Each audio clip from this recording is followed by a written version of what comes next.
All right, today we're jumping right into a moment of pure political drama. Seriously, this is a confrontation so intense you'd think it was scripted for a TV show.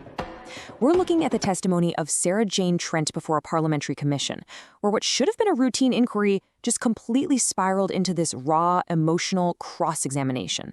So it all kicks off not with facts or figures, but with this piercing question. The witness, Sarah Jane Trent, is literally in tears, and committee member Darlene James leans in, not with a tissue, but with suspicion.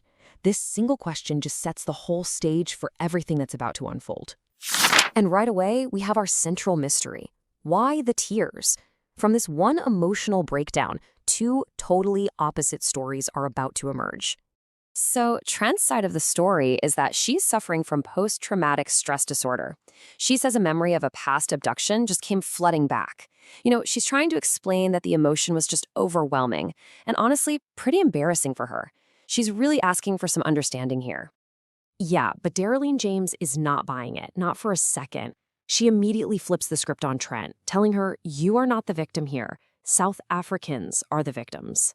In James's eyes, these are not tears of trauma. Nope, they're tears of guilt. So with the tears dismissed, just like that, James pivots, and she transforms her questioning into a full-on indictment of Trent's past. This, right here, is where the whole thing just ignites. James just unloads this absolutely stunning list of accusations. She claims that Trent, working side by side with investigator Paul O'Sullivan, wasn't some noble whistleblower. Oh no, she was an aggressive operative. And the claims get incredibly personal and serious. Targeting people, following their kids, digging into their homes, and going through private bank accounts. The picture she's painting is of someone who uses intimidation to get what they want. And this quote, it says it all. This captures James's whole strategy.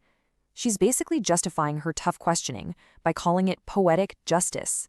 She's telling Trent that the heat she's feeling right now, that's exactly what she allegedly put other people through.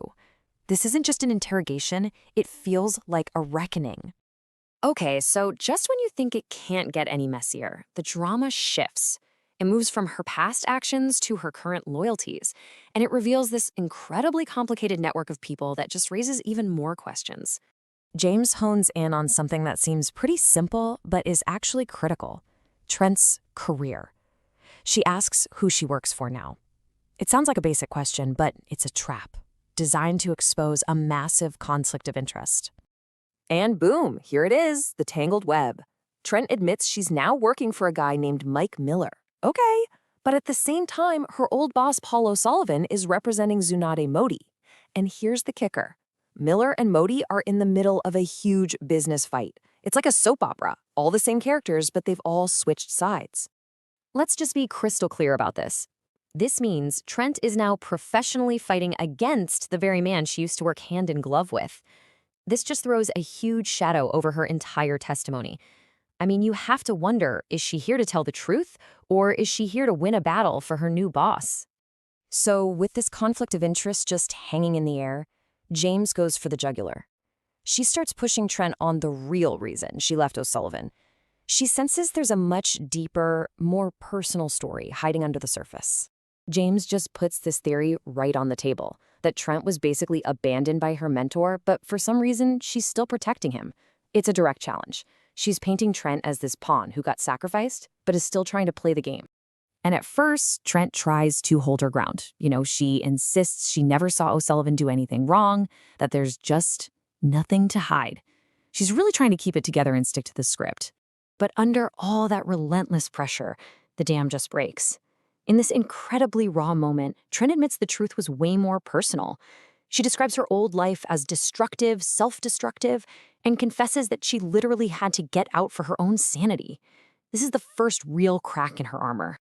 And that one little crack, that leads directly to the climax of this entire showdown. It leads to the emotional confession that it seems like James was digging for all along. James just boils her entire argument down to 3 devastating words. It's not really a question anymore. It's a statement. It's an invitation for Trent to finally say it out loud. He used you. Tell us. And the answer, after all the denials, all the deflections, all the tears, is one quiet but absolutely earth-shattering word: yes. And once that word is out there, the rest of the story just comes tumbling out. Trent starts talking about a life that was filled with nonstop stress and resentment, this toxic world she felt trapped in for years. You can just feel the relief in her voice when she says she's just happy she's finally out. So that leaves us with the big question, right? What did we just witness? Was this a genuine moment of truth, finally breaking free under all that pressure? Or was it a confession basically bullied out of a vulnerable witness by a super tough interrogator? The real answer is probably somewhere in the murky middle, leaving us to wonder about the true cost of living a life in the shadows.